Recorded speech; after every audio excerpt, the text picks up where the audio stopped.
Good evening. Welcome to Combe TV. Goodness me, it's that time again. We've got another race meeting, that glorious May, where we have 2 bank holiday Mondays. It is the preview of Combe Carnival. Welcome. My name is Chris Dawes, and I'm delighted that I'll be back on the mic again this weekend. I'm over in Old Paddock this time, and I'm delighted to say the person who's in the main box is joining us tonight for the first time. I think Sowman, I think we can say you did do the live races, but first time that we got him on for the chatting about this, and of course that's because as well as a couple of our own championships, we've got the Formula Fords and the GTs. We've also got 3 championships rocking up from the 750 Motor Club that are just going to be so entertaining, to say the least. And of course, Ian Sowman travels around. He's the main man when it comes to the 750 Motor Club and the commentary for it. So we're going to pick his brains about everything that we can look forward to and that has happened thus far, etc., etc. So we'll bring him on in a minute. Just quickly catching up. Don't forget, all of you watching, whether you're on YouTube, Facebook, LinkedIn, doesn't matter. Drop a comment in because I can put it up on the screen. If any questions, any comments. So they're coming in already. Tim Perry, one of our mighty Orange Army. Evening all, dilly dilly. If you insist, mate, I've got the gin on the go, as you'd expect. Looking forward to Monday. Me too, mate. Hopefully you won't be too busy out there in the orange. Caroline Sutton, evening all, evening to you, Caroline. I know that it was going to be the Mark Sutton Memorial, but that's been pushed back to later in the year, hasn't it? So we can get bigger numbers, because obviously with the saloons not racing this weekend, it maybe had, I think the hope was because they're not there, then they're freed up to not worry about the championship, but I don't think it fully worked that way. So we're making sure we get good numbers for the champ. Make sure that we get to remember in the best possible way, as we still love and miss him. Our very own Emma Strawford, she says, good evening. After an action-packed test day, I have heard it was rather action-packed, to say the least. And the person who knows, I'm delighted to say, the other guest that we've got tonight, he says nervously, no, I'm only joking. We got Les, our very own Les Rawlings is joining us tonight as well. He's got many a tale to tell from everything that has happened over the years. Very, very busy guy, but has seen it go through all its changes. But he was just confirming that it's been a rather busy day at testing today, let's say. Hopefully it's just getting it out of their system, ready for Monday. I don't think Les is looking very convinced that they're getting out of their system, to be honest. He's just chuckling. He's not convinced at all. Our very own Cat. Oh, sorry, I did say, what did Emma finish off saying? Big thanks to all who were working today. Absolutely. Thank you to you all for getting a test day going and everything. Our very own Cat, evening Cat. She says, good evening, everyone. She's been incredibly busy drumming up the entry lists, managing it after days like today, the testing and everything else. So thank you for all your work, Kat, and I look forward to seeing you on Monday.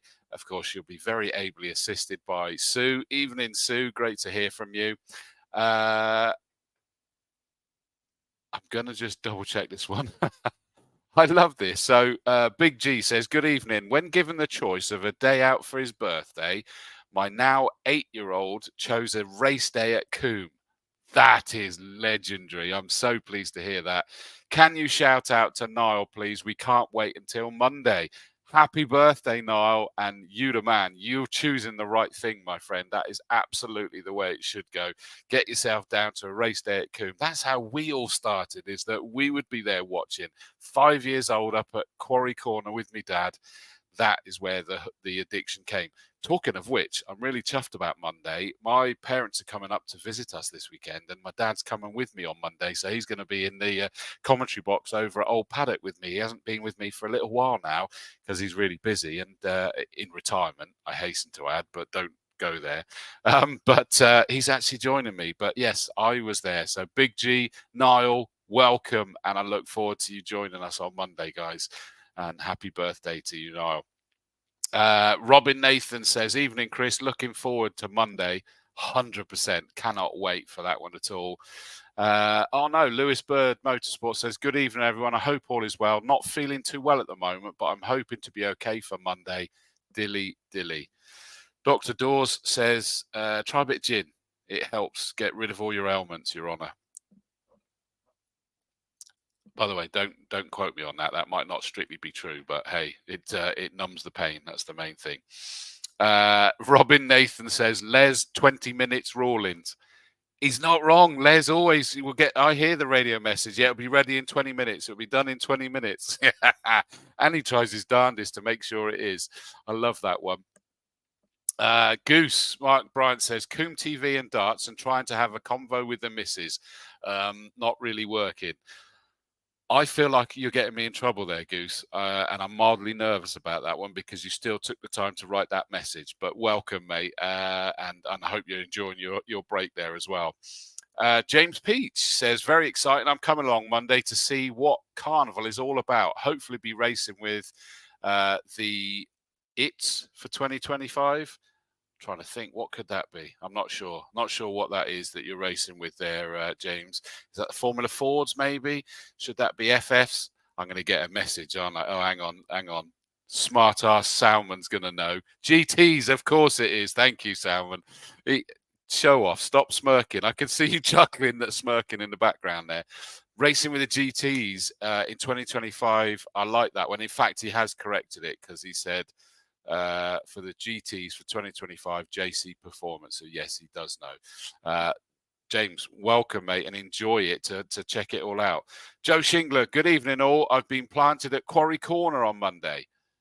I hope you're not too busy, Joe, but one of our mighty Orange Army again there. Oh, no, one of our Togs, not our Orange Army. Is he Orange Army or Tog on Monday? I don't know which one you're doing, Joe, but probably Orange Army. But I hope you're not too busy. Tim Perry says, legend, happy birthday to Niall as well. Absolutely. Craig Cook, he says, well, this is awesome. Got comms at Pembury for the NG Road Racing, then back for Combe Monday. Get in. Good man. Well, enjoy your weekend, mate. I'm sure you will. David Vass, well, someone that Ian Sowman and I in particular know very well. Hi, Chris. Ian. Hi, Chris. Hi, Ian. Hi, Les. I've just returned home from COVID jab number 7. So help me take my mind off it. Look into my eyes. Look into my eyes. You can't feel your COVID jab. Everything's fine. You're fine, Mr. Vass. Everything will be okay. Robin Nathan says, was at Brands last Saturday, Chris. Good to hear you on the mic. Shame about the long delay due to barrier repairs. I know. That was mad, wasn't it? The Radical RXC went over the barriers at Hawthorne's Bend. Well, Hawthorne Straight as the Radical thought, I think, to be honest with you. But no, its rear suspension failed and it lost all steering and most of its front brake and flattened the metal barrier and went the other side into the trees. Thankfully, driver was okay. Steve Burgess, Mr. Radical, was nothing more than bruises from the belts, thankfully. But that was a very, very long delay. But I'm glad you enjoyed it, mate. Matt Coyle, our saloon car coordinator, evening all, no saloons Monday, so going to watch the racing from Quarry with a picnic. Very sophisticated, mate. First time in 12 years. Wow. Hope Kat and Shirl enjoyed the cake. Ah, okay. You've been buttering them up, have you, mate? I got you. Ashley Hazel says me as well. I'm imagining that means that you're going and you're going to be enjoying it. Maybe you're even at Quarry. I'm not sure. Tim Perry, you're planted at post 1. Post 1, does that mean that's at Folly? Or is that on the start-finish straight? I think that's going to be Folly probably, isn't it? Somewhere around there. Yeah, Ashley Hazel confirms I'll be marshalling at Quarry as well. Ashley, well done, and hopefully not too busy.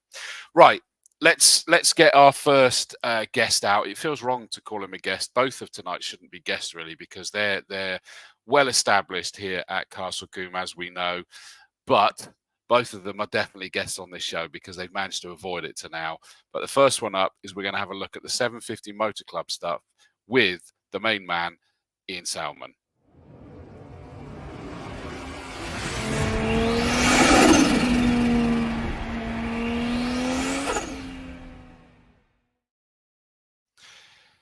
Ian, I knew you couldn't avoid us forever, mate. You've tried before to get me on, haven't you, Chris? But I think this is the first time it's all aligned. So exactly. Yes, here I am. Looking forward to it, and looking forward to Monday as well. I mean, officially, you have been on Combe TV, as we saw from the visual PR ad at the beginning, exactly. but when we did the live broadcast, wasn't it? Way back 4 years ago now. That it's hard to believe, really, isn't it? It doesn't seem possible, does it? It was that long ago, but that was a bit nerve-wracking, wasn't it? That they could actually see us in the commentary box. I think that was Yes, a slippery but slope, that one. Just quickly, because it was. So probably best that we didn't continue with that bit because there's some sites you don't need to see. no, quite exactly. Yeah, people think that we're organised, and it's not. It's organised chaos. Frankly, it's not the best, is it? But we got away with it, so it's all good. Just quickly, that Tim Perry confirms start line and rostrum for post 1. Paul Smith says he's going to be marching on quarry with Mr. Ashley Hazel. Lynn Hoy confirms marching at post 6. It's so cool that we see the mighty Orange Army jumping in here. Colin Bushell, I'm on the flags at quarry. I've got a worry now, Ian. They all seem to be at quarry predominantly, don't they? Yeah, where's everybody else? Nobody at Tower, Old Paddock, Bobby's? No, we've had one on start line, Mr. Perry on start line, and then everyone else at quarry. And in fact, Tim Perry does say, "Hi, Mr. Sowman, welcome," as does our very own Em as well. Evening, Em. So, Ian, I mean, obviously it's perfect that you're in the main box for this one because we've got a really big helping of 750 Motor Club, 3 championships, both of them double headers. I mean, it's going to be some exciting racing around Combe with those guys, isn't it? Yeah, absolutely. And for quite a few years now, 750 Motor Club of most seasons brought a selection of our different championships to Combe. And we've got 3, as you say, coming this year, Chris, and definitely a hatchback feel to it as well, because we've got our Hot Hatch Championship. Obviously, Combe has its own Hot Hatch category, but 750 Motor Club were the first to coin the Hot Hatch Championship name back in '94, 30 years ago now. There has been a break in between times. But we've got that, which is multi-mark, multi-model, hot hatchbacks of all kinds, 3 different classes for cars of different power to weight ratios, up to 240 brake horsepower per ton. So we've got the hot hatches, but also in a similar vein, we've got the Type R Trophy, which is for the early model Honda Civic Type Rs. And I mean, those cars are now getting on for 20 years old, or more than 20 years old in some cases. But they provide great racing, look like mini touring cars. They really do. So that's going to be fantastic. And also the Clios as well. First time in quite a few years that the Clios are appearing at Combe. And since they last turned out at Combe, they've sprung an extra class. So there's now 2 classes in what is called the Clio Sport Championship. We've got the Clio 182s, which people might be familiar with. They've been racing with the 750 Motor Club for quite a while, but it was 2 years ago that 750 Motor Club first introduced a new class for the more modern cars, the Clio 197-200s, and there's roughly even numbers of both entered for this weekend. So yeah, lots of great racing in prospect, all a nice common theme. So if you like your tin top racing, I know there's no Combe Saloons or Combe Hot Hatch this weekend, but I think you'll enjoy Monday. I agree, and I mean we're looking at pretty healthy numbers, to be honest with you, in terms of both the grids and the Type R Trophy, which when I heard that name, I thought that was a series, but it's not. It is a championship. Yes, it is.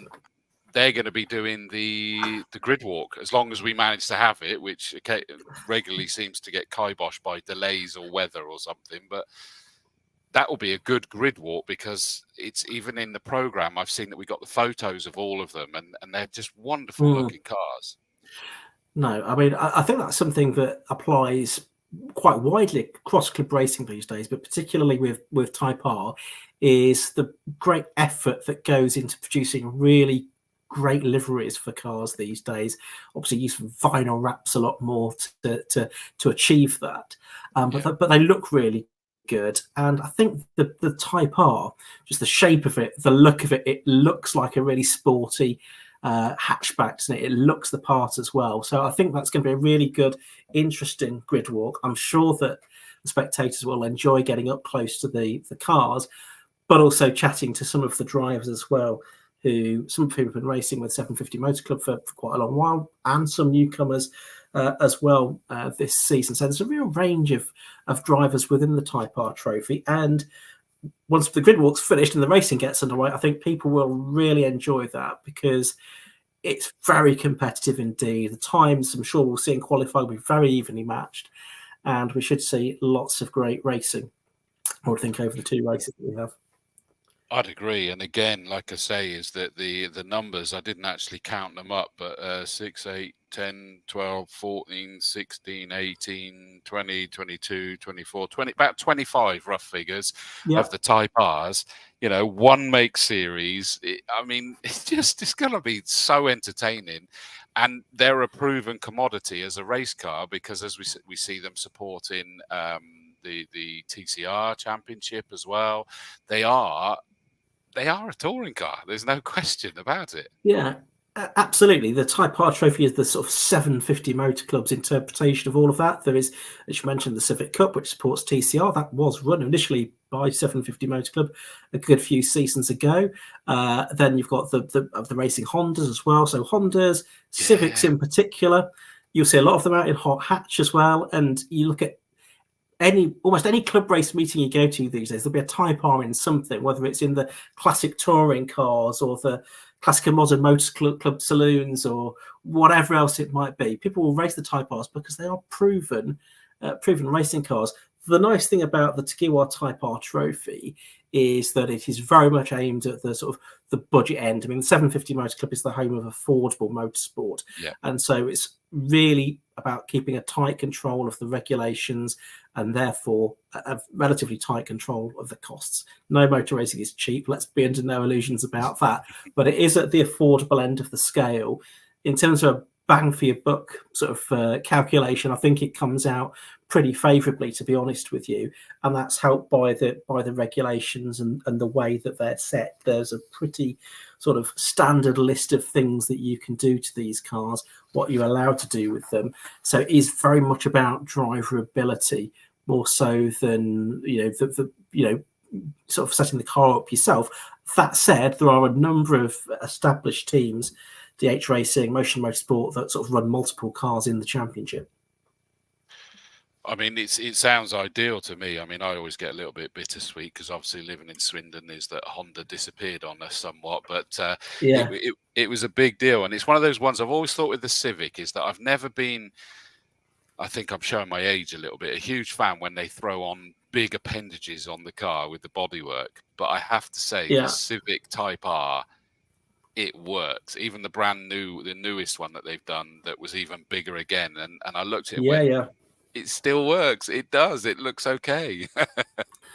Yeah, absolutely. I mean, the Civic has evolved quite a lot over the years, and as you say, like all cars, it has grown, hasn't it? But these, they're a much more suitable size for racing, if you get me. They're of an age, and they do still look good. I mean, I say they're 20 years old, roughly. These cars, they're first on the roads, but they don't look it. They don't feel it, do they? No. They look pretty fresh. It's the EP3 generation of Civics for people that know their sort of model designations, which isn't my area of expertise, but it's the EP3s that we see in the Type R Trophy. They're on a K20 engine. So for those that are into the technicals, that's what we're going to see. Fair dues. And I mean, Kat's message saying that the liveries did look wonderful today. Yeah. And it's interesting, you picked up about the fact that Raps, we had this conversation at Brands Hatch last weekend. I think it was with Paul Jerd joined us for the Porsche races. And we were discussing how the Rap has just created the potential for the most wonderful liveries throughout the field, rather than it being painted or sprayed or anything like that. It's just opened the door to that, and people do put an importance on it, don't they? And in fact, there's some championships that have trophies for the best looking car as well. Yeah, and you get a lot of tribute liveries as well, don't you, in some championships as well, sort of harking back to the great Le Mans cars or Formula One cars of days gone by. It really has opened things up because you can change it as well. It's good that you can get your sponsors on there, very effectively, rather than just stick a boring old sticker on the side of the car. It's just a bit more lively, isn't it? And it looks good on the camera. It looks good on video. A lot of the 750 Motor Club events are live streamed, not this weekend, but a lot of them are. You can look back if you're eager to see what you've been missing out on. You can look back at the live stream from Brands Hatch, where the opening meeting of the season was a few weeks ago. But they look good, from trackside or on video or in a photo, whatever.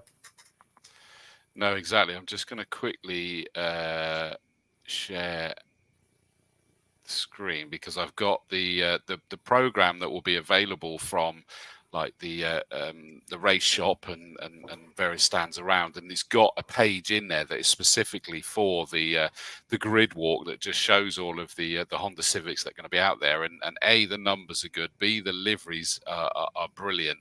So I do recommend £3, I believe the programs are going to be. So, you know, go and grab one of those, go and have a chat to the drivers if it happens. It'll be up close and personal, and the drivers will love that opportunity. So definitely the Civic Type Rs will be the grid walkabout, the Tegiwa Type R Trophy Championship. Quickly just catching up. Perfect Acceleration Sim Racing says evening all. Goose also says we need a whole weekend of 750 Motor Club in 2025. Hey, yeah, that would be good. That's been a few years actually since we've had that, hasn't it? To be honest, it certainly is. Yeah. Yeah. Emma's confirmed she'll be in the Motul Media Centre as it is now. Anthony Chiddy says, evening, Chris. Another very testing day for us chaps, should I say, today. Yes, I have heard. I have heard. In terms of the Clios you mentioned there, we've now, as you say, got the two classes, the 182s, the 197s are the more modern ones, aren't they? How modern? That's right. Oh, I mean, the thing is, you know, it seems like yesterday, doesn't it? But they're probably getting on for 10, 12 years old, I would think, the 197 really 200s. Yeah, whereas the 182s are probably of a similar age to the Type Rs. I mean, actually, they're quite similar, probably in terms of lap times to the Type Rs as well. There's pretty not a lot to choose between them. And the nice thing with the two classes in the Clios is that there's been great efforts made to keep the performance of the two classes fairly equal. It's not like you're going to see 197s disappearing into the distance, I don't think, and then 182s. The regulations have been written such that, depending on which circuit you go to, you could have an outright win in either car. So there's no split grids or anything? No, all one grid. It's mixed up.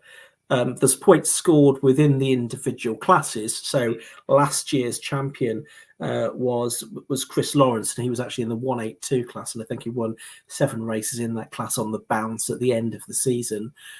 That didn't get any overall wins, but he did enough within that.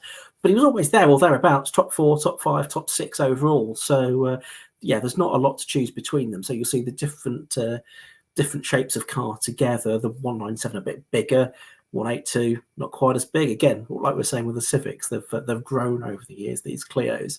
Yeah. But again, similar kind of ethic behind it, though, in that it is at the affordable end of hot hatchback type racing. Well, they're popular. They're popular track day cars, aren't they? The Clios. Yeah, they are. Likewise with the Type R. So they're a good value car to take on your track day, good value to race.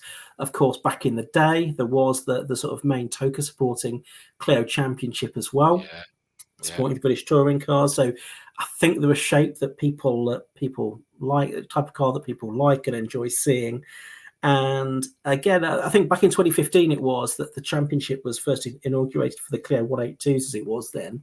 And at the time when they were introduced, what 750 Motor Club were trying to do was pretty much find successor to what was then 750 Motor Club Stock Hatch Championship, which was populated by Citroen Saxos, which was kind of the entry level for hatchback racing within 750 Motor Club. They were getting along in the tooth. And so something new was needed, and it was the Clios, and they started out within hot hatch and then became a class of their own, a championship of their own, and it's actually the 10th season of that championship now. Wow, that's incredible. Interestingly, though, is that whilst we've got those two different classes of Clios, i.e. those two ages of Clios, if we then look at the Hot Hatch Championship, which is a very eclectic mix, but it actually includes some other Clios in it. I mean, a good friend of mine, Ollie Coles, is racing out this weekend, the 172 Cup car. So it's like some slightly different variants of it that appear in the hot hatches. But I was quite staggered when I was looking at, say, Class C that features Citroen Saxo VTRs, Citroen C2, Peugeot 106 Rally, Mini Cooper, great to see Jack Ashton out in that bonkers Rover Metro GTI. Purple helmets have always entertained. But then we've got like a few BMW compacts in there as well. And it's like, that's not something I was expecting to be against those. No, well, it is a great mix. And I say there are 3 different classes, and it is split on power to weight. So Class A is up to 200 brake horsepower per ton. Class B, the split's at 175. And Class C, which you've just mentioned, is 145. And I think that's probably going to be the most well-supported class this weekend.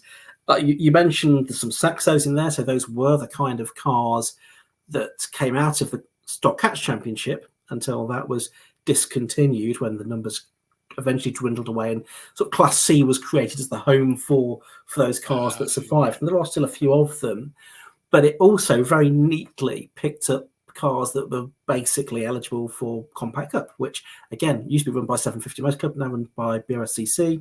And so we've had a number of those cars, and I should say that the champion of Hot Hatch for the last 5 years in a row, David Drinkwater, has been a Compact Cup driver. Compact driver, I should say, in the Hot Hatch Championship. And again, it's another championship where you score points based on your finishing position within the class rather than on the overall position. So he's had countless wins over those past 5 seasons. And as I won the championship overall 5 times in a row. And I was mulling that over at the end of that season, how many people have won the same championship 5 seasons in a row. There's not many that can say that they've done that in any championship. So answers on a postcard or maybe via a message on the Facebook or YouTube comments. But yeah, it's possible to win in one of those BMW compacts, the sort of 1.8 litre cars that race in that category. But I'm bemused by Class A that we've got a number of Honda Civic Type Rs, presumably a different age to the Type R Trophy cars. Not necessarily, some of the same age, but obviously with less restriction on what you can do to them as well. See. So I think we've got some in, we've got one in Class B as well, at least one in Class B as well, just looking down the entry list. So it's just about what engine they've got and then what modifications they've done, if they've taken some weight out, but to get them within that power to weight. We've got a Ford KA in Class A. Speak to me about that. Yeah. No, that's great. That's Lee Warren. He's raced with 750 Motor Club for a little while. It's fair to say it's probably not right at the sharp end of Class A. Okay. Of course, with that, of course, I say it's power to weight ratio. That car is not going to weigh very much, so you don't need a lot of power to get yourself into Class A, relatively speaking, on that power to weight ratio. So that's a giant killing act for him, but it does show that the range you've got. You've also got Fiestas of various different ages. A driver that's new to Hot Hatch this season is Adam Brown, but he's sort of fairly familiar to people who follow national racing, in particular Classic Sports Car Club, because he's raced with CSCC and Tin Tops and Future Classics for quite a while. But he made his debut at Brands a few weeks ago, had some podium finishes there, so looks like he's going to be back for Combe this weekend. But as you say, you've also got the Ford KA, you've got the Clios, so the Type Rs within Class A as well. So quite a variety of cars, really. And likewise in Class B, that's a bit of a Type R versus Clio battle, but different ages of Clio. You've got a 182, 172, and a 197. So you've almost got a full set there of Clios within that class. So. And an MGZR, Steve McDermott. I've commentated him in that car quite a few times, so that'll be interesting to see.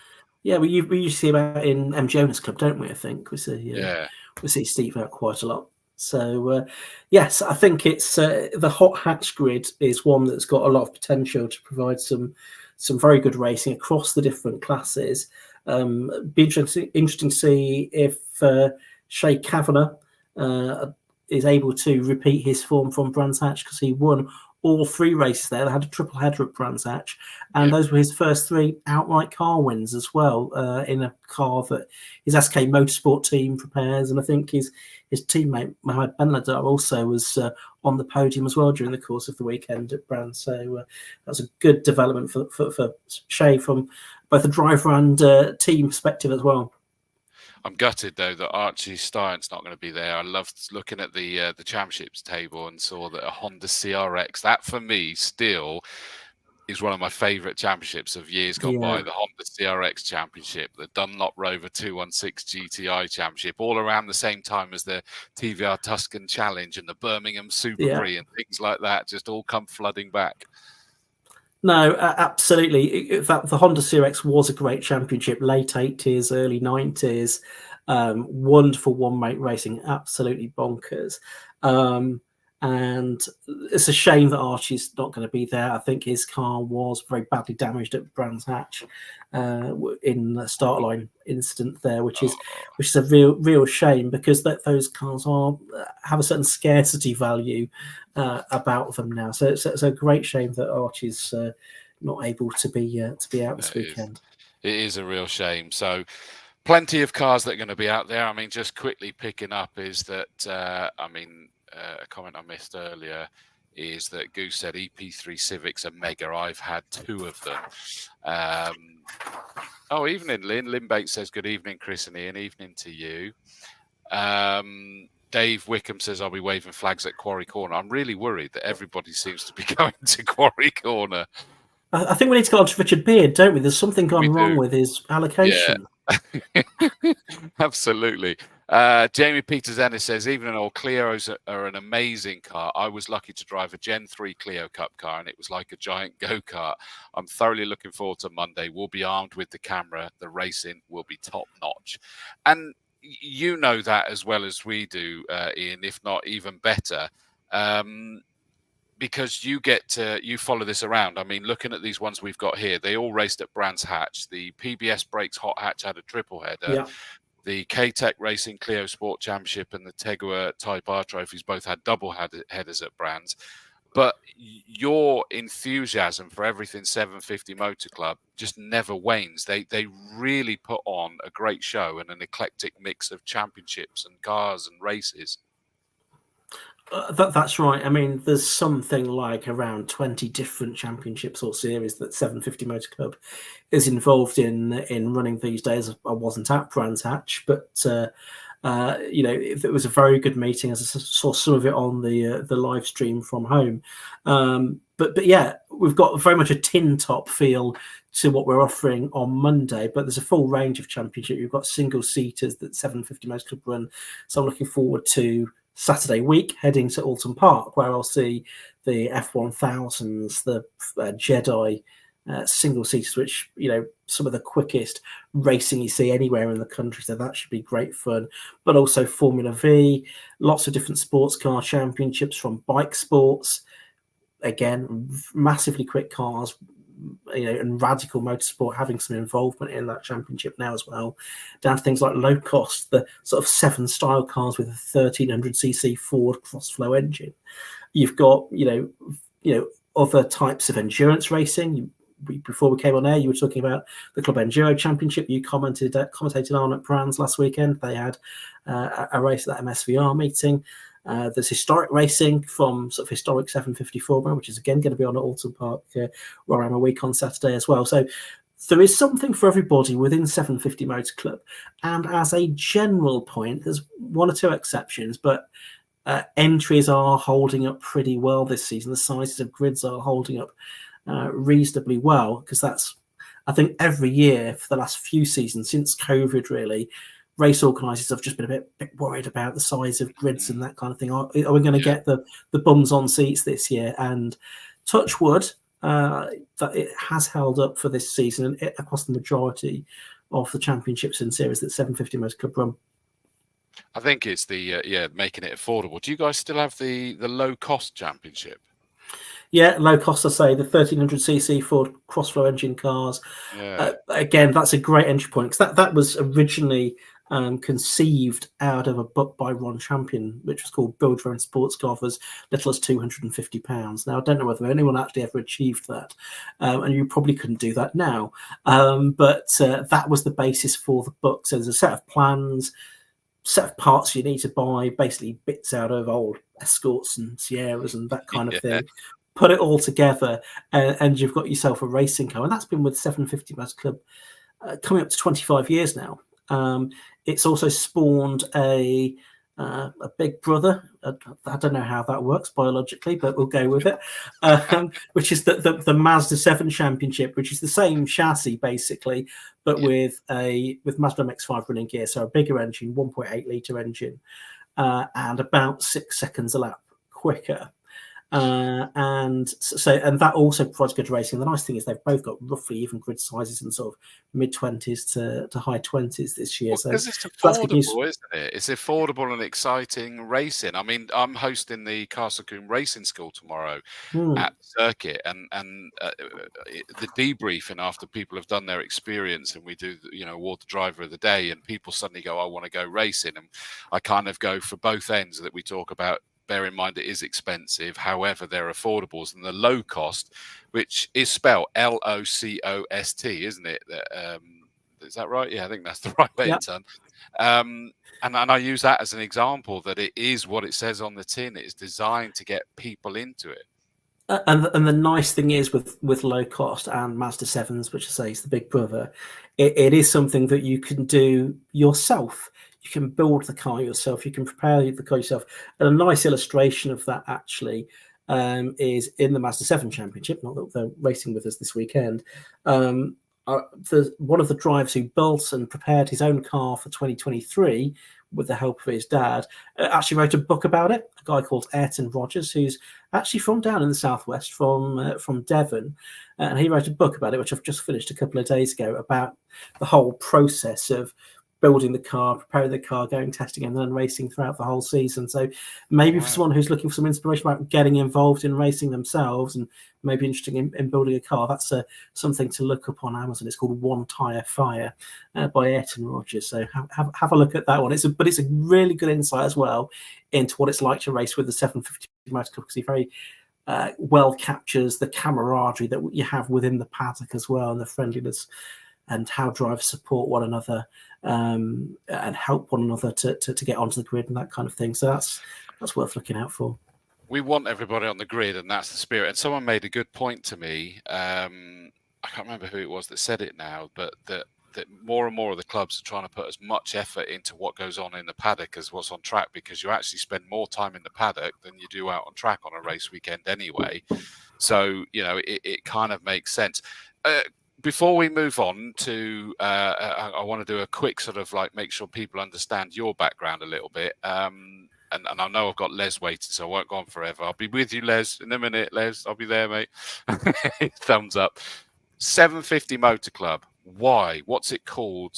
Why is it called 750 Motor Club? Where does that come from?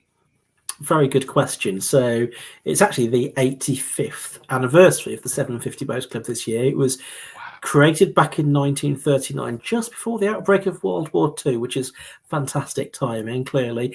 But the reason it's called 750 Motor Club, because it was based on the engine capacity of the Austin 7 and other cars of a similar ilk.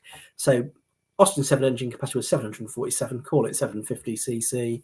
It was designed to be a club for what was described at the time as the impecunious motorsport enthusiast. Impecunious is not a word we use very often these days, and I bet you can't spell that, Chris, can you? No. Low cost was hard enough.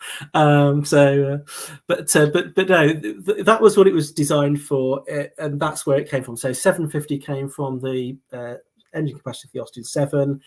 750 formula came along in 1949, which was basically for Austin 7 specials, and allow people to adapt and modify and construct and do their own thing. And that, so many people came through that. Colin Chapman, Eric Broadley, lots of great names from the history of motorsport came through 750 Motor Club through developing cars in 750 formula. And of course, 750 Motor Club started running races for other categories as well. And it really gathered momentum a bit more, I guess, into the 1980s when it picked up Formula V, which was at a low ebb, and built that back up into something that has, been continuing for another 44, 45 years. And a constant evolution of development of different championships, but always with that ethos that it is for the clubman at the affordable end of the motorsport spectrum. And that probably means something different now than what it meant back in 1949 when 750 Formula started. But it's still that end of the spectrum. So we talk about Club Enduro. Now, if you're going to race a car for 2 hours, there's a certain amount of kit you need. It's not going to be cheap, but it's probably more affordable to do it in Club Enduro with 750 Motor Club than it is to do it in Britcar, dare I say, or obviously British GT or something like that. So it's always aimed at the affordable end of the spectrum. So I think it's appropriate that the name remains as a sort of link back to that past of the humble Austin 7. I agree 100%, and I will put this up because I'm a huge fan, as Sheila knows, of this affordable racing. Because Sheila Kersley, they run a number of cars in the OT Coupe Cup, the Hyundai Coupes, with Toyo tires. They keep their costs as low as possible. Fantastic series on and off track. That was who it was. It was the OT Coupe Cup were the ones that said they put just as much effort into everything off track. John Winter in particular, bless him, he really runs hard with this. And I have to say is that it's one that I keep getting tempted to get my race license for, because you can pick up one of those cars fully race prepared for about $2 or $3 grand now, which is just bonkers, really. Yeah. And then you get into this one make series. It's just brilliant. And that's what we need, is to bring as many people as possible. Now, Ian, you're clearly first and foremost a motor racing fan, because the passion runs deep through you. And before you were a commentator that we were hearing your voice, we were probably reading your writing first. Yeah, that's right, Chris. So when I started out my involvement, well, if we go back to the start, I grew up near Mallory Park, and I was there at every car race meeting that I could get to from quite an early age. And I started writing about it when I was in sixth form, I think it was, initially for the local press, the Hinkley Times, where I offered my services, and they were only too happy to have someone filling their pages for not much money, and covering events there. But then shortly after that, I got involved with Motorsport News and then Autosport as well. So, yeah, I've been doing that since probably it's about 18 or something like that, writing for those esteemed publications.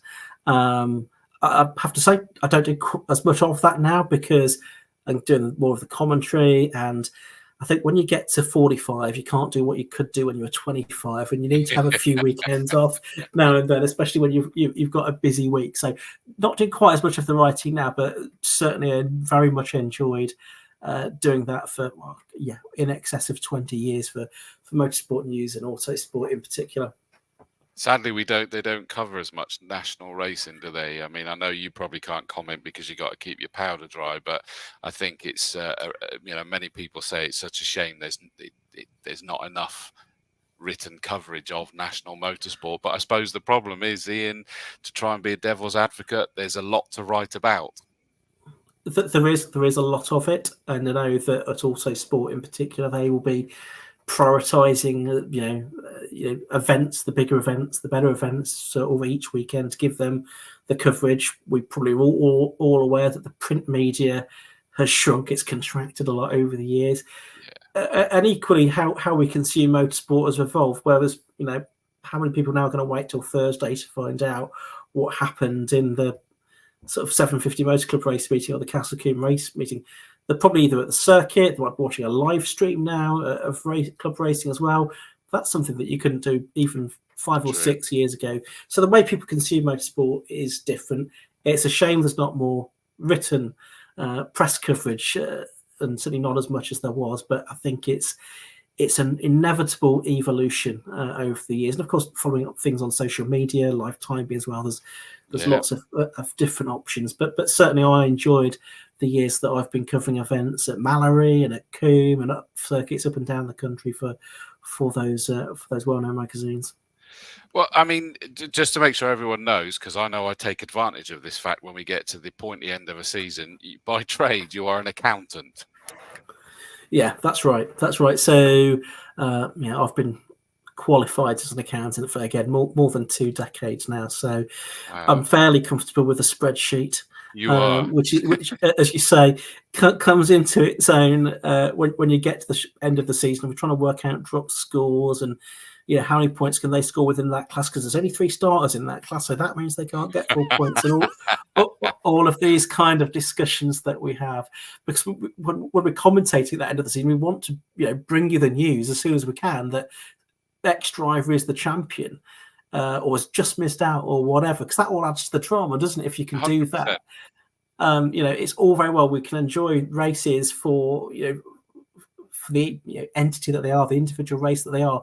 But if you know that the guy in second needs to get past the guy in first to win the championship, that puts a whole different complexion on it. So, Exactly. it's nice to be able to analyse that as the situation is going on, rather than working out half an hour afterwards and going, oh, by the way, that move for the lead dramatically round the outside of Tower meant this. It's really helps to get live, I think. Godsend, because I don't think we had you at the end of last season, and I certainly felt it. It was we did all right, but it just helps when you're there and you're able to just work it.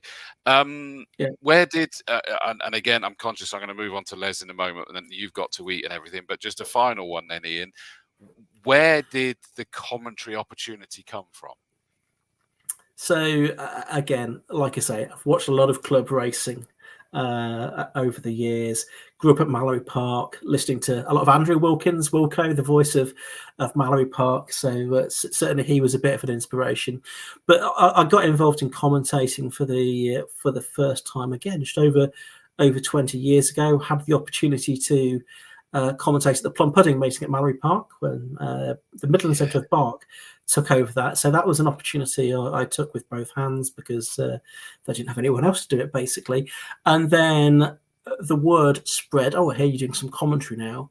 Yeah, I am. And there's a few more opportunities that came up the following season, like commentating on the double-decker bus at Croft before that was driven away. I missed all of that, So I had the chance to do that with Mark Well, who you know very well indeed. But also later on that year made my 750 Motor Club debut as well. So that's 20 years ago this August that I made my first appearance at Silverstone, and that came about because someone else was unable to do it. They dropped out. Ian, I heard you've done some commentary. Yeah, that's right. I'll do that. I dropped whatever else it was I was doing that weekend, and that was memorable. Not because it was my first weekend with 750, but because I had the chance to commentate with two greats of commentary there. Alan Hyde on the Saturday of that race meeting. Someone else had dropped out, so there's a bit of last-minute shuffling in this. And on the Sunday, I got to work with Neville Hay, who sadly passed away just a couple of weeks ago, didn't he? One of the great motorsport commentators. So he fairly last-minute was allocated this meeting, and it was a great, pleasure and privilege to meet him, because I'd heard a lot of his commentary. You probably, I'm sure, like me, probably take Best of British Motorsport, late night on ITV in the 90s. Neville and David Addison commentating on that. So it's good to meet Neville. And lots of stories from his decades of experience of commentating, all did enough fug of cigarette smoke when you could smoke indoors in race admin at Silverstone. And then we went off to our respective commentary boxes. We'd been talking for quite a long while, and Neville, bless him, arrived about 3 laps into the first race that day. But fortunately, I was already down at Beckett's by that time. So that was good. And then, thereafter, Robin Knight, who was the competition secretary of the 750 Motor Club at that point, was kind enough to keep inviting me back. Did a couple more that year. And then, I've become a regular with 750 Motor Club ever since. And also at Castle Combe. I mean, I've must have been commentating at Combe now for 15 years or so, on and off. Initially with sort of Andy Blackman, David George making occasional guest appearances, and more latterly on a bit more of a regular basis with the likes of yourself, Chris. Yeah, no, we have worked there quite a few times, haven't we? Which is great. I don't think we've actually worked together anywhere other than Combe, actually, which is a crying shame. My memory is better than yours, clearly, because we did one at Alton Park together. Oh, did we? I'm pretty sure. Yeah, I think we did. Okay. Anyway. But not enough of them. Exactly. It's definitely not enough of them, because we do have a good chuckle when we're working. And Sarah Tucker, in answer to your question, yes, I shall be commentating. Ian's going to be the lead commentator in the main box. I shall be at Old Paddock enjoying the view over that side of the circuit for this one. And I genuinely can't wait to work with you again, Ian. And I haven't even moved on to our Formula Fords and GTs yet. I will do in a moment, but the 750 Motor Club dishing up some fantastic entertainment. I think it's fair to say we're both looking forward to it, Ian. Yeah, really looking forward to it. It's my first time at Combe this year. I've missed the first 2 events, but looking forward to getting down there for the first time. Looking forward to seeing the Formula Fords. Great affinity with Formula Fords, and of course the GTs as well, and the 750 Motor Club Championships. I think I'm going to be welcoming Dave Vass into the commentary box with me to do the lap charting and spotting. So glad to hear that Dave's watching today, and see him on Monday. And of course Josh will be with us as well, won't he? Doing the podium interviews, and he was at Brands Hatch, which I missed, so he's probably even more clued up on what went on there in the hot hatch. He'll be messaging us, won't he, and letting us know where we're getting it wrong. I don't doubt it. Yeah, look forward to it. Well, Ian Sowman, thank you so much for joining us, mate. I massively appreciate that, and I look forward to seeing you on Monday. Yeah, no problem. See you Monday, everyone. Right, don't go anywhere everywhere else. We're just about to move on to the legend that is Les, but Ian Sowman, thanks, mate. We'll speak to you shortly. Take care. Becoming a racing driver has never been easier with Castle Combe Circuit. Book your ARDS Novice Drivers Training course at the Wiltshire venue today. The easiest and quickest way into competitive on-track action.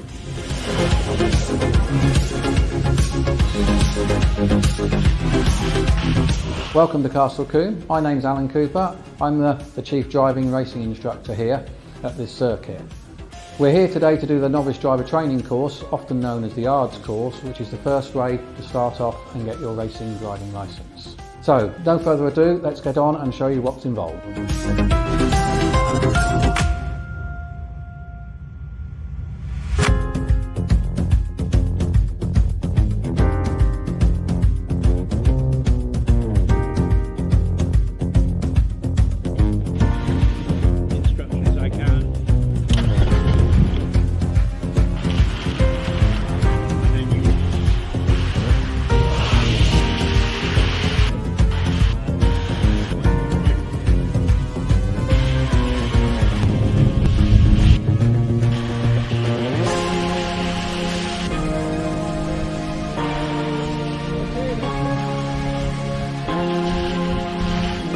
So you've seen the format. Everyone here today passed their tests and now have their racing licence. Who knows? The next time I see them could be as I commentate on them in front of the usual packed house of racing fans here at Castle Combe Circuit. All you need to do to be next is to visit castlecombecircuit.co.uk and select Become a Racing Driver under the Racing tab. Becoming a racing driver is easier than you think with Castle Combe Circuit and Motorsport UK. Just thought it was a perfect opportunity as we were getting everybody tantalised by the racing bug, is to make sure that there's a way you can get out there as well. Apologies, guys. I know I've been ignoring your comments. Just quickly catching up with a few. Ollie Cole says that he can't wait. He's looking forward to racing back at Combe. Can't wait to see that, mate. Dan Parsons says evening all. Tom Warple says it. Hello all, looking forward to Monday racing in the GTs. Only been with you once in an Atom at the finals last year. I remember that. We now have the KTM GT4 Plus. Is that the KTM Crossbow? Is that the same or is that a different car? Very different but capable car. Let's see what it can do. Tom Warfel says, Mrs. is not appreciating the racing commentary. Keep it up. Sorry, mate. Am I getting you in trouble? Stuart Tinker Taylor says, good evening, Chris and Ian. Looking forward to Monday from a fuffer-loving Camp Softcore. And he also says, where was it? P.S. Did you enjoy your gin, Dilly Dilly? Thank you, guys. I really, and it's not all gone. It's still going because it's that nice that I'm having it as a special gin, frankly. So tonight, for example, is not the special gin. It's being glugged back. So thank you very much, guys, for that. It was a lovely anniversary present from you, mate. Thank you. Paul Wiltshire says, evening all. Michael Major says, flagging with Dave Wickham and Colin Bushell at Quarry. Someone else at Quarry.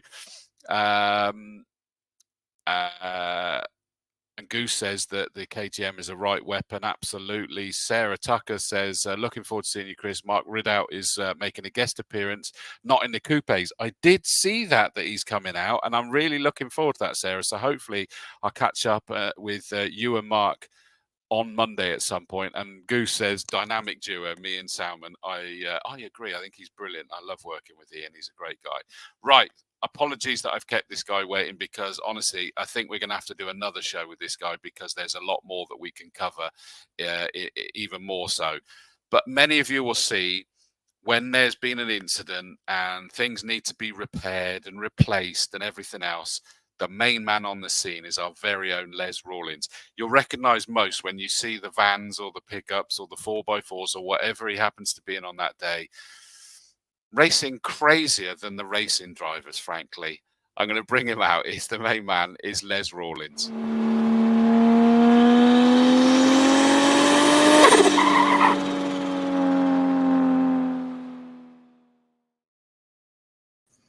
Sums it up for me, that. Emma Strawford saying, bring on the legend. It really is. Les Rawlings, good evening, mate. Thank you so much for your patience, and sorry I've kept you waiting, mate. How are you? All right, fine. Yeah, you've had a busy day today. I've heard we won't go into details, because obviously we never go into the details of what happens on the days we're not there. But it's just been a very busy day, and you're hoping they're slightly better behaved on Monday. Definitely. Yeah. Right. Today seemed like a race day, to be honest. Really? Yeah.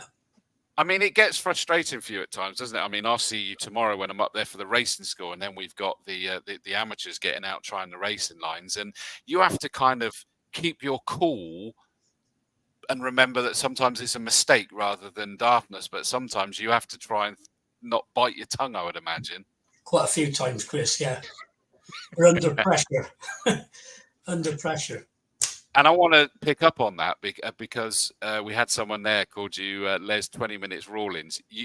I obviously, if I'm in the main commentary box, it's next to race control, and you are put under pressure to try and get the action back underway as quickly as possible. But at the same time, you've got to make sure it's safe and ready for us to go properly. Yes, the last race meeting was a challenge with the Fords. Yes, of course. We lost about 8 to 10 foam bags there, which is quite a lot. So, yeah, and it's the post that gets damaged as well. So, yeah, it's quite a challenge.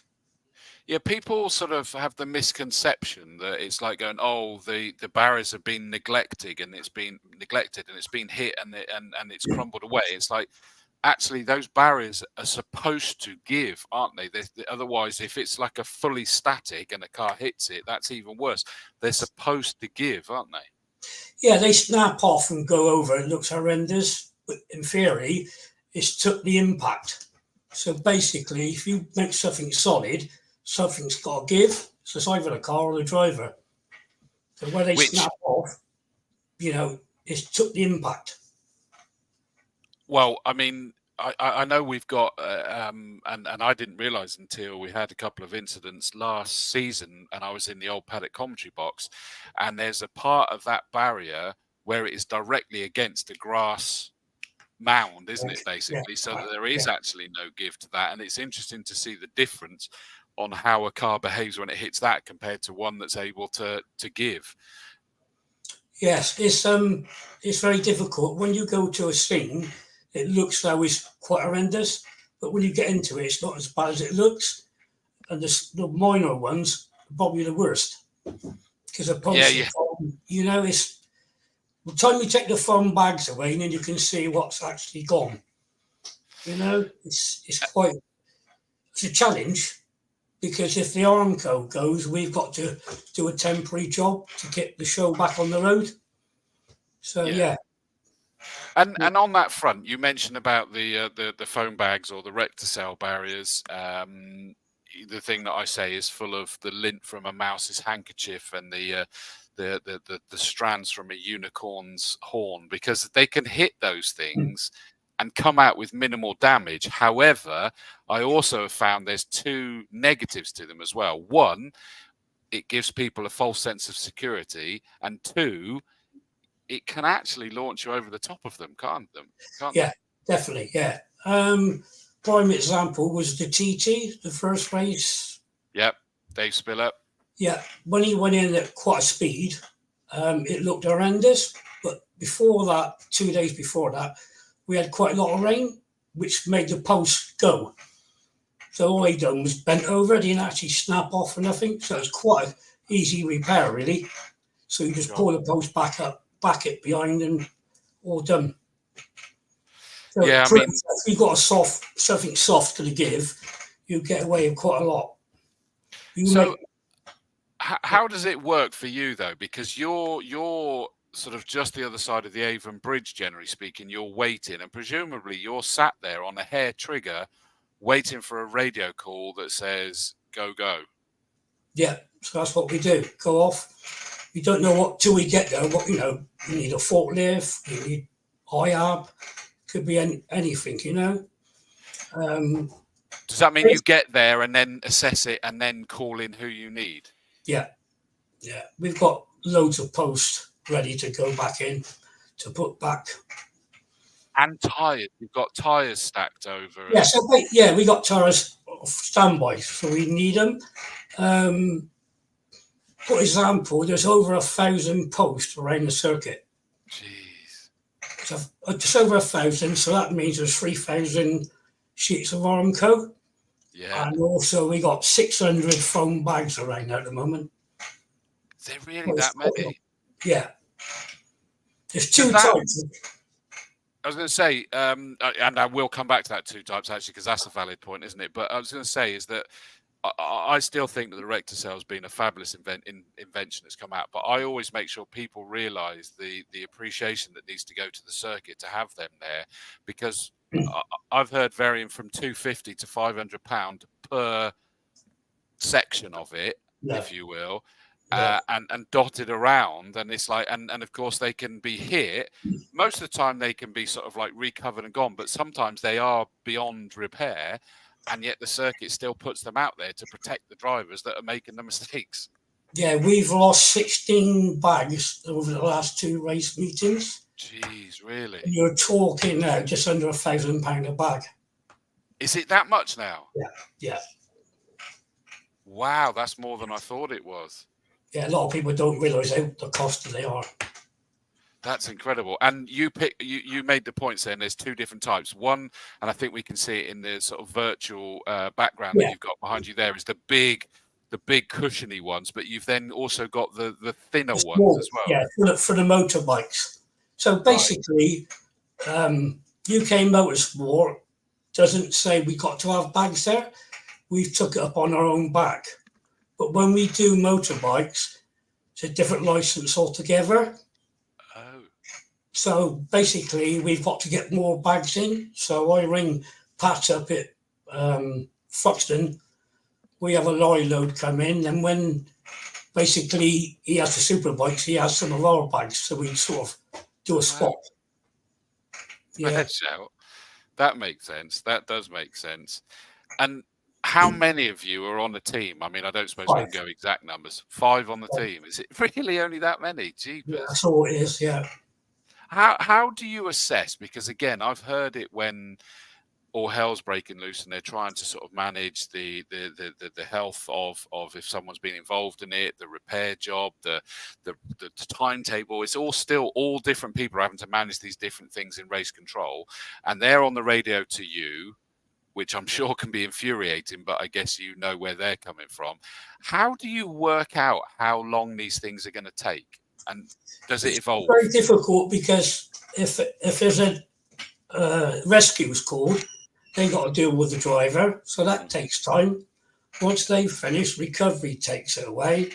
Then the rest then is down to us. So it's very difficult to tell a time till we get stuck into it. Once you get stuck into it, after about 5-10 minutes, you can say it's going to take whatever. I mean, that 4-day we had, I give an hour, and we were 5 minutes short of an hour. So, that's just pure luck. But it's around that sort of time, you know what I mean? Yeah. Because we had to get tyres in there as well. So it was a big one, that one, sadly, wasn't it? But I mean, it just amazes me that you guys are all able to do it. And that was the other thing. I always try to make sure I get the right, include everybody when I do the thanks, because you've got rescue, recovery, and maintenance. that the 3 different groups in effect? Yeah. Well, yeah, basically, I mean, John Ford and Wayne Clark gives us a hand when we got the big stuff, because sometimes we need the recovery trucks to take the bags away or bring some tyres to us. You know, so it's a good team effort. We all get stuck in. It really is, and that's why I always try to make sure that it's not just the Orange Army that are thanked, but all of you guys that can be. I mean, I've seen you guys, and I think it's the 2 ends of the spectrum the worst. If the weather is appalling, soaking wet, and yet you're out there just having to get it done. But I think sometimes even worse is when it's scorching hot, like last summer, which obviously I felt the effect of up in the commentary box when I got rushed to hospital myself with my heart. But you guys are there just desperately trying to get this done in this scorching heat, scorching sun. For me, that's got to be even worse. The rain. It's a challenge, mate. It's a challenge, but it's got to be done, hasn't it? That's what we're paid to do. So, you know, it's got to be done so we can keep the racing going. So on that front, so we've sort of like tackled the sort of like the watts and what have you during the day. Let's take you back. How long have you been working at Castle Combe Circuit? Quite a time. I started working here before Howard moved into Westway. So I used to work on the dairy along the road. So you finished like lunchtime, you were bored, want something to do. So basically I went and seen the farmer down where Alan Cooper lives now. He said, I can give you some driving jobs. So it was a challenge. I enjoyed that. Trying to drift a tractor and trailer around quarry of corn in it. You still do. Yeah. And then Howard come on the scene and basically started working for him. And me, the guy, Bill Little, who used to live in the house, we basically started putting the Armco up. Because all the banks were all soiled, weren't they, years ago? Can you remember them all? I can't remember it. It's before my time, but certainly, because I mean, Howard, he took it over, 1976? Yeah. And that was the year I was born. Right. But I know that it sort of rapidly improved somewhat, didn't it? But I love, I'm always trying to manage the stories that I'm not going to get you in trouble for sharing, but one of them is you talk about the Armco barriers. Yeah, but basically we decided to put Armco up. So Howard said, you put some up. We had no JCB, nothing. So we had to hire him from the farmers are always busy, aren't they? So he said, I found some Armco. I want you to go and pick it up. You drive a lorry. So off I trundles down to, where was it, Burnham-on-Sea, to a council yard. So he pulls up there, and the guy said, you come from Castle Combe Circuit? I said, yeah. I said, I come to pick some Armco. Is it that? He said, no. Is it that? No, it's that. I went, oh, is it? So anyway, he loaded it onto the lorry. I reckon I must have been 2 ton overweight. Never mind. So we roped it down, and off I go. And the boat said to me, good luck. So we drove out. I got to, Clevedon somewhere, and I had to stop on the side of the motorway, rope it all back down again. And I'd done that 3 times till I got back to the circuit. And Howard said, hey, did you get on, boyo? I said, I didn't know we could buy Armco. It goes round corners, Howard. It's like banana shape it was. Oh, no. Half of it wasn't a lot good, really. But yeah, so we started off there. So we started off by putting 2 layers in. That's what they wanted, 2 layers. So we started at tower, and it's so brashy there. It was hard work with the digger. So he used to come dig so many holes out for it. So we had to prop it up. Then he'd come back and backfill it and done that. And we must have done 100 metres. And Howard come in one day. He said, sorry, Les, it's all got to come out. And I went, what? It's got to come out. I said, why? He said, because a Formula 4 driver lost control and went into the barrier and lost his arm, because his arm went between the gap of the Armco at some circuit somewhere. So basically, we had to take it all down and go up to 3 layers. Yeah, so that was a challenge. Oh, wow, okay. So that was the birth of the three layers. 3 layers, yeah. So basically, It was just 2 layers with a Yeah. gap of about 6 inches, which unfortunately his driver his arm went through and took it off, and so we had to change all that. But going back in time, like those days, we had more marshal's post. So we had we had a marshal's post going in up in Avon Rise on the infield. So it was one there. I don't know if you can remember the commentary box at Old Paddock, the scaffolding. Yes. Yeah. With the pole ladder, when you got halfway up, the pole was sort of weighing about, wasn't it? That was a good challenge going up there. And we had another marshal's post where Bybrook is now on the infield. Jeez. And It's no wonder they're not there anymore, though. I mean, that's in the firing line. Yeah, that was. Yeah, both of them were bad accidents. So we had to get rid of them. And also Old Paddock, which is now post 9, that was closer to the circuit than what it is now. So we had to move that back. Yes. It's never-ending learning. I mean, it still is, isn't it? Let's be honest. Motor racing is still, incredible now. Well, we were talking about the rector cell, for example. That's a fairly modern phenomenon within the cars, the hands devices, and all that sort of stuff. We never stand still, which is a big deal, I think. Just on are you able to tell the rest of the Armco story where you got more from the M25 or something like that? No, that's all. That was it. That was at the Armco. Oh, I thought that he ended up selling more back as well, though. No. That was it. Oh, fair enough. Fair enough. I don't know where Harold got from, because Harold used to do these sort of like dodgy deals. Not dodgy, by the way. Not dodgy. Just very creative. Yeah, so like, creative. He was a real good bloke. 100%. I mean, that's how you got to make the ends meet, is that you buy that for that, and then suddenly you've used enough, and then there's more to sell, and you get, I'm sure that there was a story that he managed to make it cost neutral at some point or whatever, which is absolutely brilliant. That's how... before he moved into his house, there was, like I said, a guy built it who lived in there, never had no electric. Never had electric, he had a generator. Good gosh. To have his electric.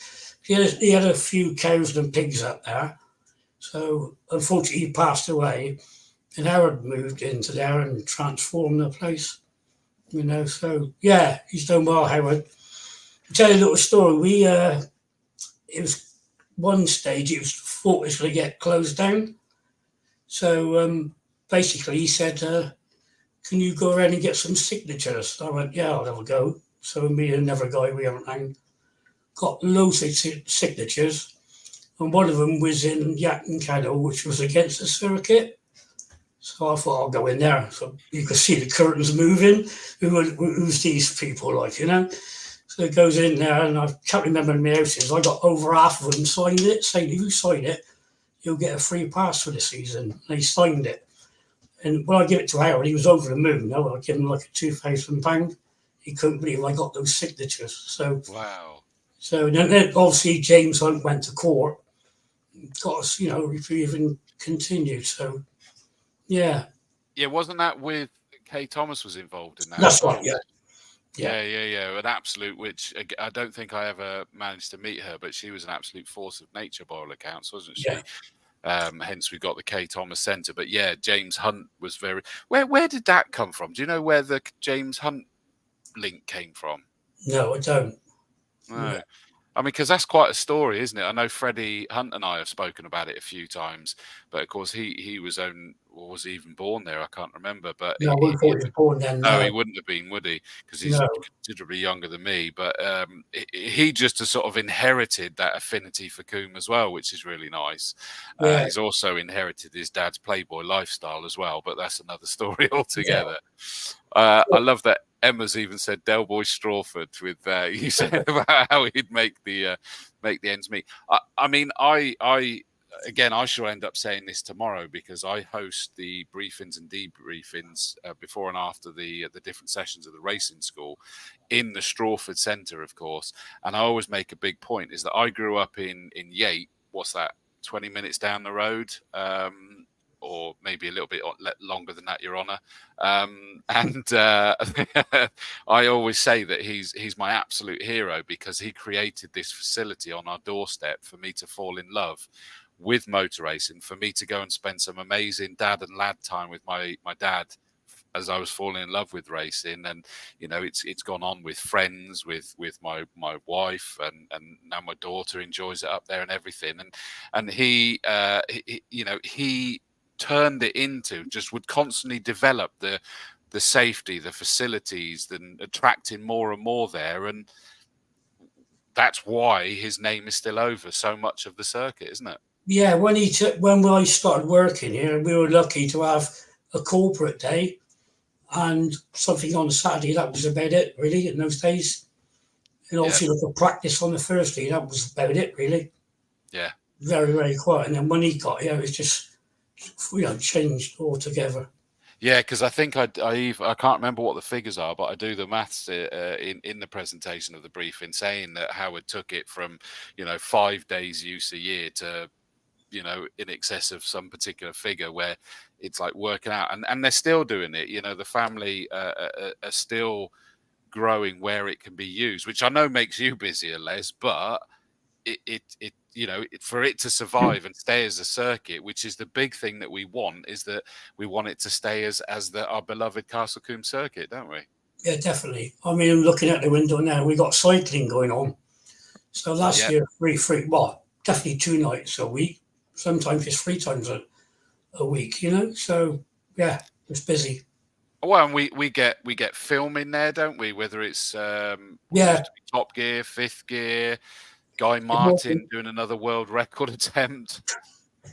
Yeah, he's a real good lad, Guy Martin. Get on with him. I can imagine. Yeah, we had a good old laugh with him. Yeah, he's a nice guy. No, I can imagine you two getting on like an absolute house on fire. And of course, we get the TT guys that will test there before going over to the Isle of Man. Yeah, they've been. Yeah, they're very clever. I think it starts next week, doesn't it? I can't remember. I've lost track. Emma will let us know in a minute, I'm sure. Oh, I like this one. Is that Emma's gone, I'll tell you a story about a well-known actor who was thinking of moving to the village. That's a story. Well, it sounds like we got to get Emma on for some stories as well. Yeah, then, that's right. Yeah. I think I like that one. Joe Shingler says, when I started marshalling in 1974, I knew Les and Howard approached someone who managed James Hunt, who saved the circuit from closing down. Okay, so they approached James Hunt. So there you go. There we go. So it was that way round, which kind of makes sense. And I like the fact that Tim Perry's confirmed it should take me 25 minutes to get to Yate. Thanks for that, Tim. And David Vass says, I've been a Combe mate of Les ever since we started there together many, many years ago. I make the comment, Les, is that we could cut you in half and you'd bleed Castle Combe. It's like you just, no matter how frustrated that certain things might make you, is that you just can't stop giving. And in fact, is it just one other generation of your family, or have we got into 2 generations? I know I've met 2 other generations of your family. Yeah. Got Trevor, who works with us. Yeah. Son, and I've met Trevor's son, haven't I? I've had a few drinks with Trevor's son. Oh yeah. It's football, isn't it? Yeah. He's a big tall lad, isn't he? He is, yes, absolutely. Yeah, we don't mess with the Rawlings. They're good lads. They definitely are. I mean, what has been your favourite development or thing that you've seen that's just really made you feel pleased or proud or impressed over the years at Combe? That's a difficult one, Chris. You're welcome. Well, the vast improvements of things that's gone on. Like we've had a road put round the outside, perimeter road, which we never had for years. Yeah. Which is easy access for people to move around now. You know, the banks has been built up to stop the noise, and people can see quite a way around now. Yes. So it's because if you go from Quarry down to Old Paddock, we call that Sainsbury's Bank, because that was all the soil from Sainsbury's in Chippenham that came there. Oh, really? Yeah, that was built. So where was that, did you say? from Old Paddock, but Yeah. sorry, from Quarry down to Old Paddock to Farm Straight. Oh wow, okay. And I I'm did not not too know sure Tower. It may have been Morrison's. I'm not too sure. that. And this is Howard getting the cheap Howard soil. get a Yeah. deal. You dump here so much a load. And I bet he was charging them as well. Yeah, we'll charge them. Yeah. That is legendary. That is so cool. I mean, what's your take on the improvements on safety? I mean, if I take, for example, the fencing, is that is a sort of a split crowd in the fact that, say, the photographers are fed up with it. But I've got to be honest to say, as a spectator, I feel a little bit safer. We've seen some terrible things over the years when the fences weren't there. But have you been pleased to see the development in safety around the circuit? Totally different. It's frightening to see what some of this speed, even the motorbikes that go around the circuit now. If something comes off, you don't know where it's going to land up, or a wheel comes off. Whereas when we got the crash barrier down now, it's going to save an awful lot. How do you not get emotionally? I'm going to say emotionally invested. I mean, you are emotionally invested, but you have to disconnect because you've got, I guess the phrase is, a job to do. And so you need to get on and do it. But how do you not get sort of emotionally connected to it all? It's difficult because when you go on the scene to see something like that, you've got to think straight away, you know, what to do for the best, because you've got like spectators, they all want to come and film everything. So you need to get somebody in, sort of like the marshals out with security, just to clear that area. Because we know it's on YouTube in seconds nowadays, isn't it? It is, yeah. That's the problem, Which is where I know, for example, I take a great responsibility on the commentary, is that when something's happened, is that, people have said about how I've been sort of rabbiting on for an hour and a half, which I'm sure you can hear incessantly coming out the speakers while you're trying to do your job, but it trying to distract people so they're not charging up there and taking photos and videos and putting it on YouTube and Facebook and everything else, as well as trying to keep people relaxed. But we've all got our little bit of job to do, haven't we, as a situation arises, which in motor racing is going to happen, sadly. Yeah, it does. But I mean, we've got a good team now. Like I said, there's us guys. You got John Ford and you got Wayne. We all muck in and get it done. Basically, the show's got to carry on, and it does. It's.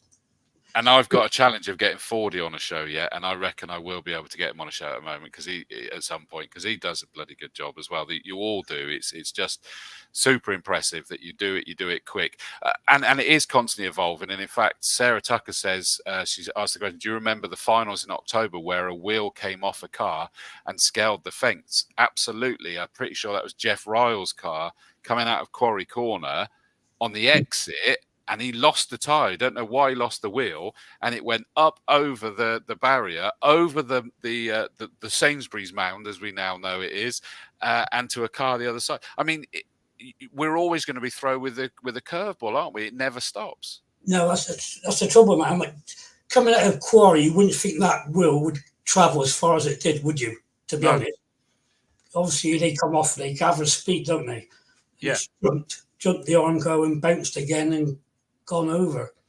Which is why, we're always sort of saying, motorsport is dangerous to the spectators as well. They need to be aware of this and sort of be taking sensible precautions.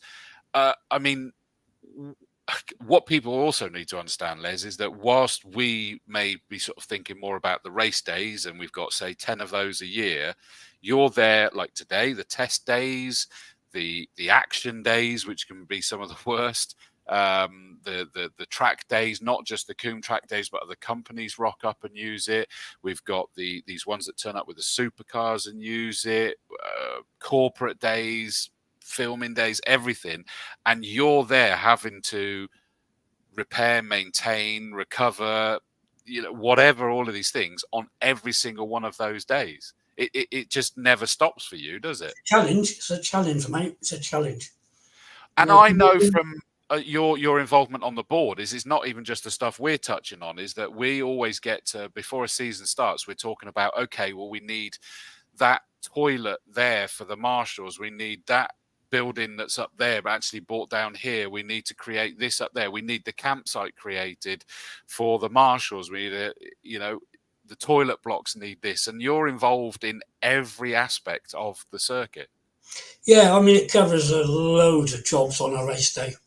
A load of jobs, it's people getting stuck when it's a wet day there now. Of course, yeah.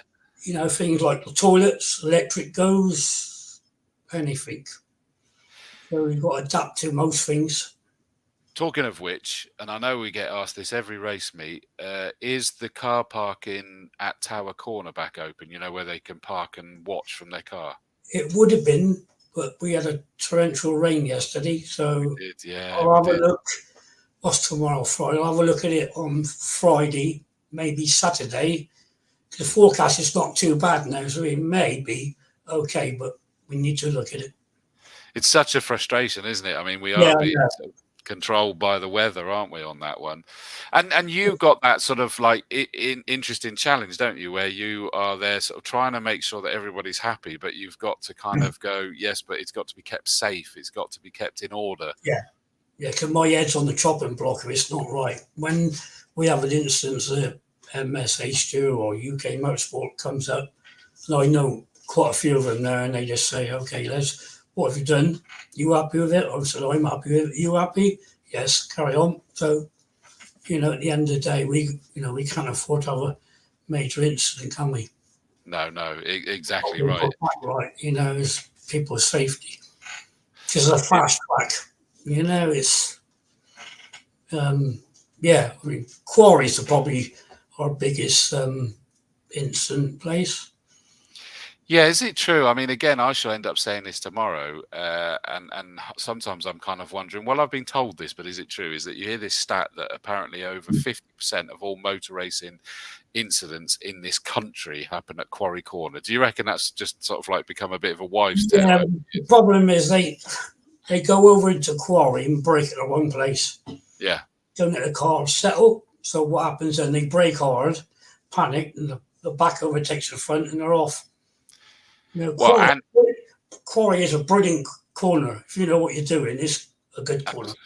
Absolutely. I mean, there's but a challenging, which is why it's always the busiest for spectators. And of course, you got that infield bit that if it's been a bit wet, you lose it into that, and you accelerate across that grass out of control when everyone else is coming round. I mean, it's a big challenge. There's no question. And I think that's like one corner that could never, ever be taken away from Castle Combe. It alters the character of the corner, doesn't it? It does. What would you like to see happen at Castle Combe in the future? So I'm going to keep you out of trouble now, is that there's a magic wand and there's nothing that needs to be considered financially or anything like that. What would be one amazing thing that would make a big difference at Combe, do you reckon? Another track inside it. Really? We've got loads of room. We could do things. Yeah, I know that was being discussed on. Yeah, it'd be nice because when you look across from commentators, that's a big area. We could do something in there. Yeah, which presumably then means that it's not just another track in the middle, that normally they'll connect. So you actually have sort of like basically 3 different layouts. Yeah. That could involve both as well as each individual one. Yeah.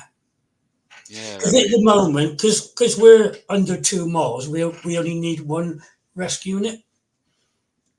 So in a med car, but if you go over 2 miles, you've got to have 2 rescue units. Oh, really? So when we used to run 3 rescue units here, and we used to go to Brands quite a lot, Snetterton quite a lot, Rockingham, not so much Silverstone, Pembrey we used to do a lot in those days. Yeah. When you do Brands Hatch, when you do the Grand Prix circuit, you've got to have 3 rescue units. Which, I was there doing the GP circuit, commentating this weekend just gone. And you're right, is that they would have one stopped out in the countryside bit and plus the ones over this side. Yeah. Yeah, it's interesting. We used to go to Snetterton for the 24 hours. Okay. We used to do that when you all the Cosworths and all that there. I'll tell you a little story. When we went up there, and the guy said, "Can you drop me off at this place with me sisters?" I said, "Yeah, fine." So drops them off. He said, "This is the quickest way back." So I said, "Okay." So off we goes. Nice straight road. So you know me, nice straight road. Well, we'll try it out. So I'm bombing along. The next thing, poof, we're in the air. So we've hit this humpback bridge. So it's like a Dukes of Hazzard. We're in the air, and it comes down, wallop on the ground. I thought, oh dear, we've done some damage here. So we stopped, had a look at it. All the stuff come off the shelves, all the kit. We put it all back on, crawled underneath a little guy we had with us, checked everything, and it was okay. So we drove on. The next day he rang me up and said, "Oh, Les, I've got to tell you about the humpback bridge." I said, "Yeah, we found it." There was no phones or nothing. Nothing now, so we just like a Duke's Hazzard, we were just flying through the air. In the van? Yeah, in the van, yeah. And the LDV, what we had, it was brand new. We went to Brands for not too sure, it was a world touring cars or the British touring cars. And we were parked at Clearways. So it's brand new, we've only had it a few hours. So we're sat up at Clearways. And it's got a gravel trap behind the Armco there. So we're sat there, I went, Jesus, and that Winkle off. I can't remember what his first name was. What his name was first. Joachim Winkelhog, wasn't it? Something like that. Smoking Joe. Yeah, so yeah, basically, yeah. So he comes off, hit the gravel and smacked it all against the rescue net. So all the paintwork's all chipped. So that went down like a lead balloon. Yes, I can imagine. It's slightly dried on it. Yeah, so yeah, we've had some good times at rescue. I can imagine. Well, I mean, here's someone's put a comment. Nick Workman says, "Happy memories with Mr. Rawlings, who I first met when we were trainee rescue crew members about 40 years ago. There was a shortage, I imagine that means, of rescue units in those days, and we travelled to most circuits in the UK, which is what you were just saying, for a long weekend of motor racing. Most noticeable was long journey to Knock Hill up in Scotland, of course, that is. What did all the crew drink in the pub at the end of the day? Gin and tonic." Glad to hear it. Glad to hear it. So plenty of people got some great memories there, Les, of all of that. Jamie Peters-Ennis, a little bit younger to have great memories like that, but he says Les and his team do a phenomenal job to ensure that everything is dealt with quickly and efficiently, and his stories are amazing. Having been a visitor to Combe since the early 90s, it's great seeing how the circuit has evolved without losing its character. Les is a legend.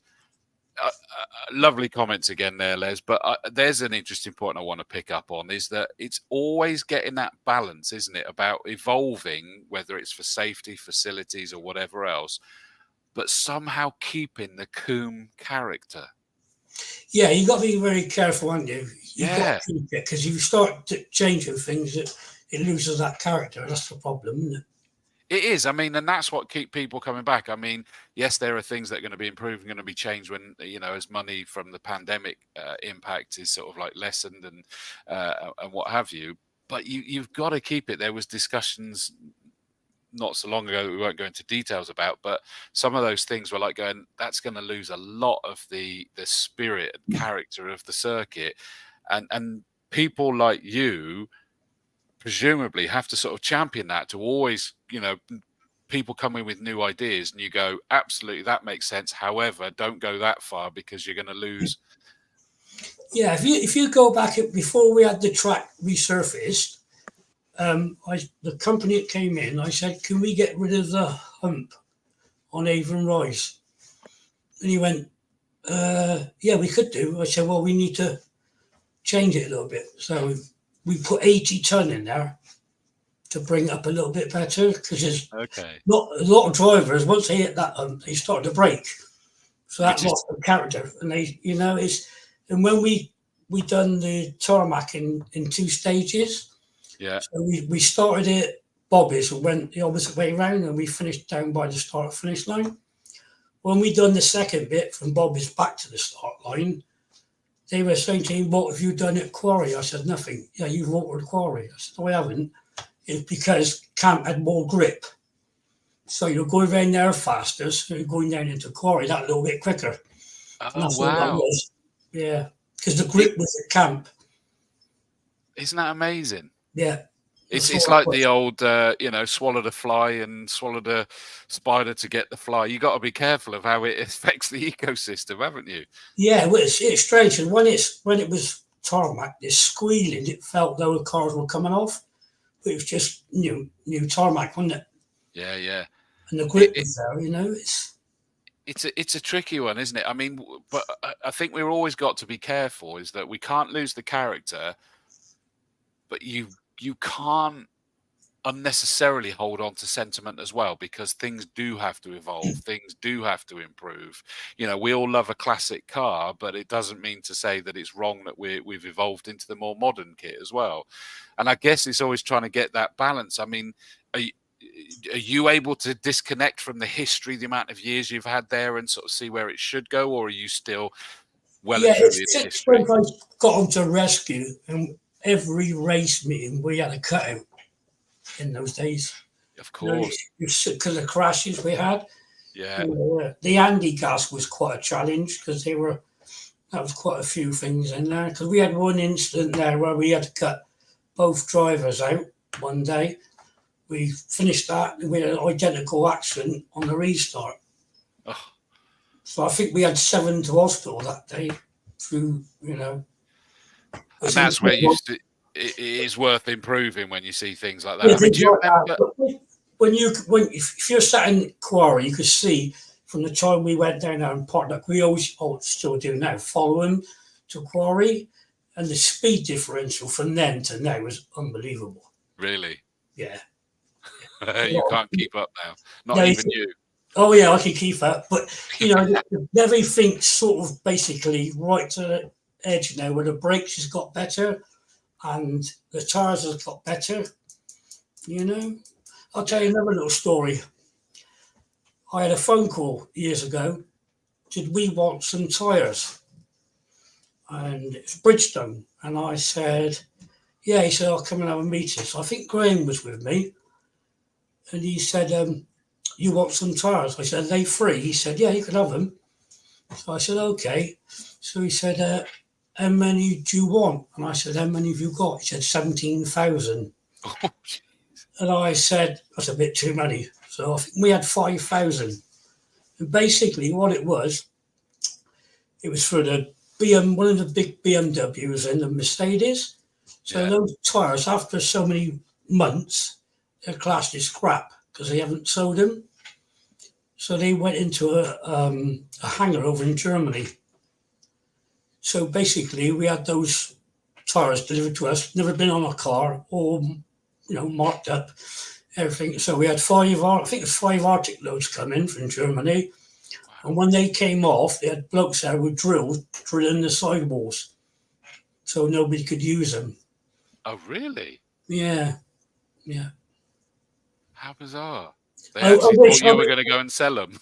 No, I wouldn't do that, because they caught people pinching them and crashed because the sidewall. If you drill a sidewall, the tire's US anyway. Yeah. No, absolutely. Yeah. That makes. I wish now I had the 17,000 because I could redo them all the way around. Yeah, mind you, that's been too much in one go.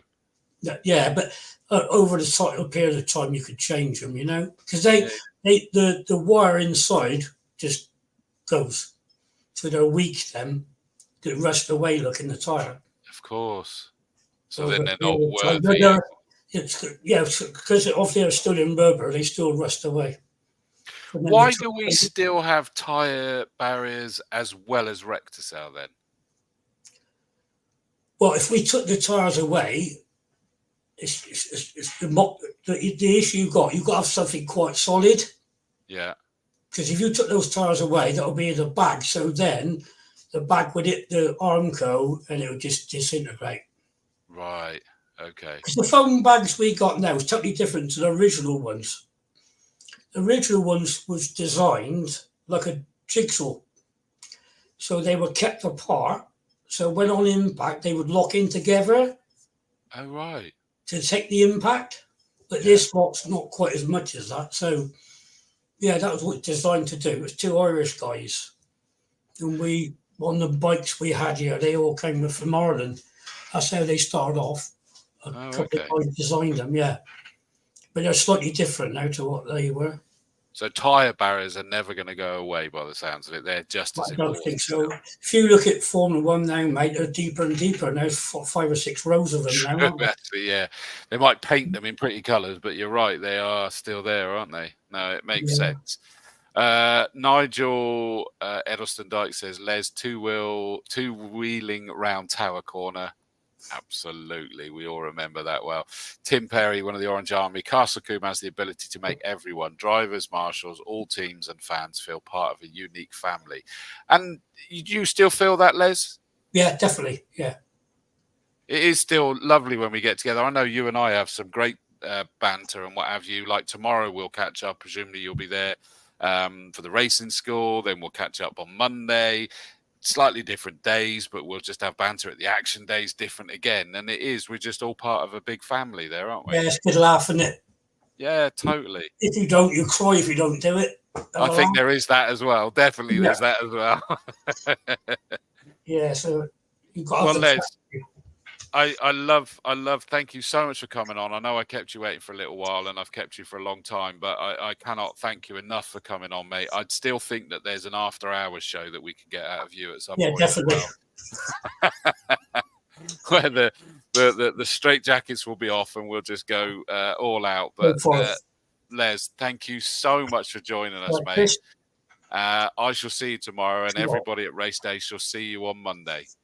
Okay, thanks, Chris. Legend, mate. You take it steady. Cheers, mate. Bye, then.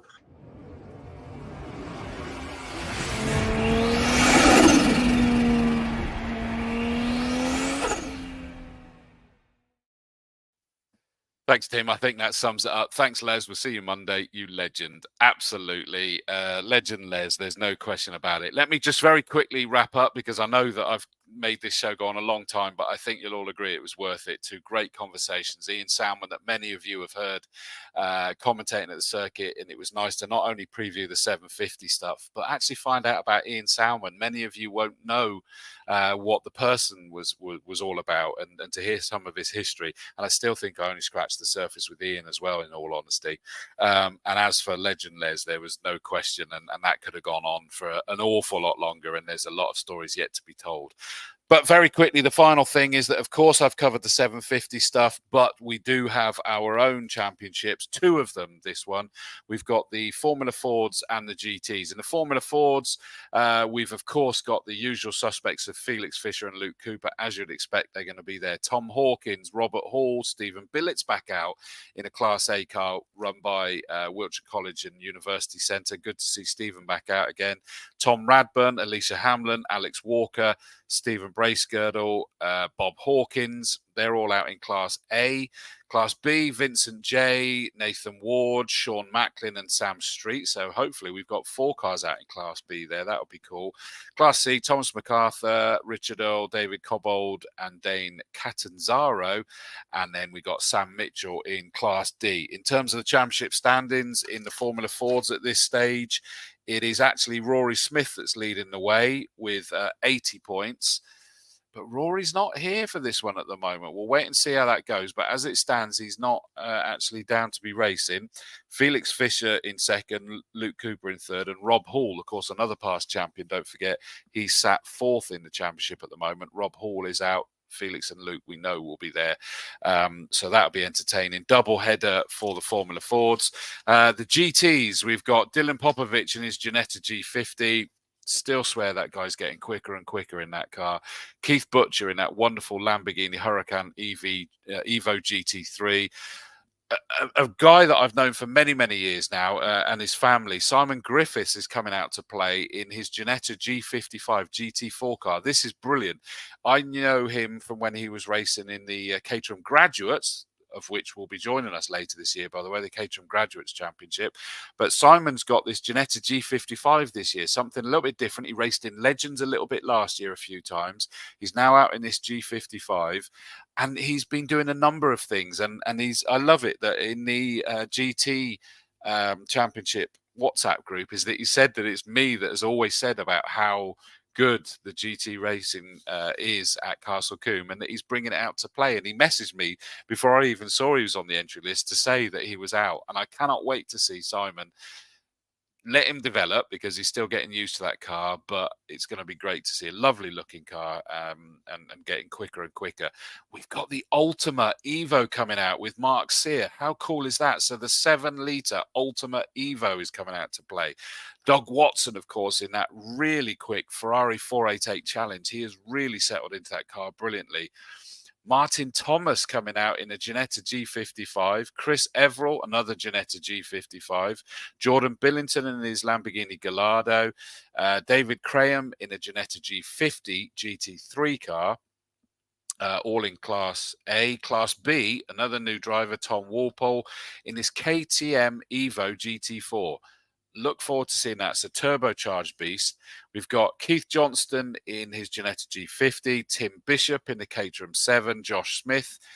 Oh, Josh Smith coming out in the Caterham RLM 260 edition. I hope he is, because last time I think he wasn't able to get out in it. But we know Josh from the prototypes of years gone by, and he runs and sort of tutors and everything as well. Jasmine Norman, we haven't seen Jasmine yet this year, I don't think, and she's out in the Army Motorsport run Audi TT Mark 1, and Nigel Mustall is back out in the Solution F Volvo. How cool is that GT grid? I cannot wait for that one. That is going to be absolutely epic. In terms of the championship standings, leading the way at the moment is Jamie Sturgis, who might be out, by the way. There is a possibility he might be a late addition to the entry list, so we'll wait and see. And he is leading the championship standings again this year. We might also see Jazz Sapra coming out, is a possibility.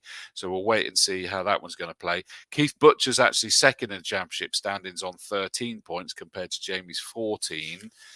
Just make sure. And then Russell Humphrey in Class F on 12 points. He's not coming out by the looks of it this time, but still all to play for. We know that the GTs normally comes down to the last race meet of the year to decide that one. And then we've got Tim Perry said, wow, bigger grid this week for the GTs. Can't wait to see them. I agree, mate. They're going to be absolutely epic. There's no question. In terms of the timetable, we've got actually 3 free practice sessions to start with, just 15 minutes each.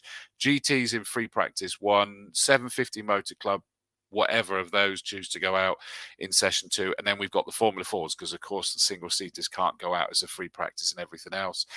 We then get 1, 2, 3, 4, 5 qualifying sessions, the Hot Hatch 750s, the GTs, our GTs, the Clio Sport 750s, the Tegiwa Type R 750s, and then the Formula Fords. And we have 3 races before lunch: the Hot Hatch Championship from 750, the Golf Race Fuels GT Championship from Castle Combe Racing Club, and then the Clio Sports. The lunch break, as I said earlier, is the Type R's doing a bit of a walk around, because they're then the first race after lunch even. Formula Fords, 750 Hot Hatches, Golf Race Fuels GT Championship, Clio Sport Championship, Golf Race Fuels Formula Ford 1600 Championship, and then we round out the day's action with the Tegiwa Type R Trophy. So, first action, the 8:30 for the first free practice. First race gets underway at 12:10. It's going to be a cracking weekend. I'll tell you what, I can see that Chris Mason's on camera at the moment. Can you hear me, Chris? Can you hear me? Yeah. You hear me? You've been back there, making sure that Les was able to go. Are you all ready for a great race weekend, Mr. Mason? Yeah, just about. Just about. We've got tomorrow to think about yet, though, won't we? So, you there tomorrow for the racing? I'm there here tomorrow, and I'm here Saturday for Club Lotus. Of course, yeah. Yeah. Of course you are. Are you there overnight, Sunday night as well? For Sunday night, we're here overnight. Yeah, yeah. So Sunday, we're taking Joshua down to Haynes Motor Museum. Cool. So, I was with Chris Haynes last weekend, actually. So that's top guy. Well, Chris Mason, thank you for unexpectedly me dragging you on there, and we'll see you. I'll see you tomorrow, mate. And from me now, I'm going to let you go and go and enjoy your Thursday evening in peace. For anybody that happens to be at the circuit tomorrow, I might see you there. Otherwise, we shall see you Monday morning. I shall wander the paddock as long as I can Monday morning before making my way round to the old paddock commentary box with my dad in tow, which I can't wait for my old man to join me as well. Tim Perry says, thanks, Dawsey. See you all Monday. Dilly, dilly. Absolutely. Perfect way to end it. Thanks, guys. It's been a pleasure. I'll see you all on Monday. Let's go racing.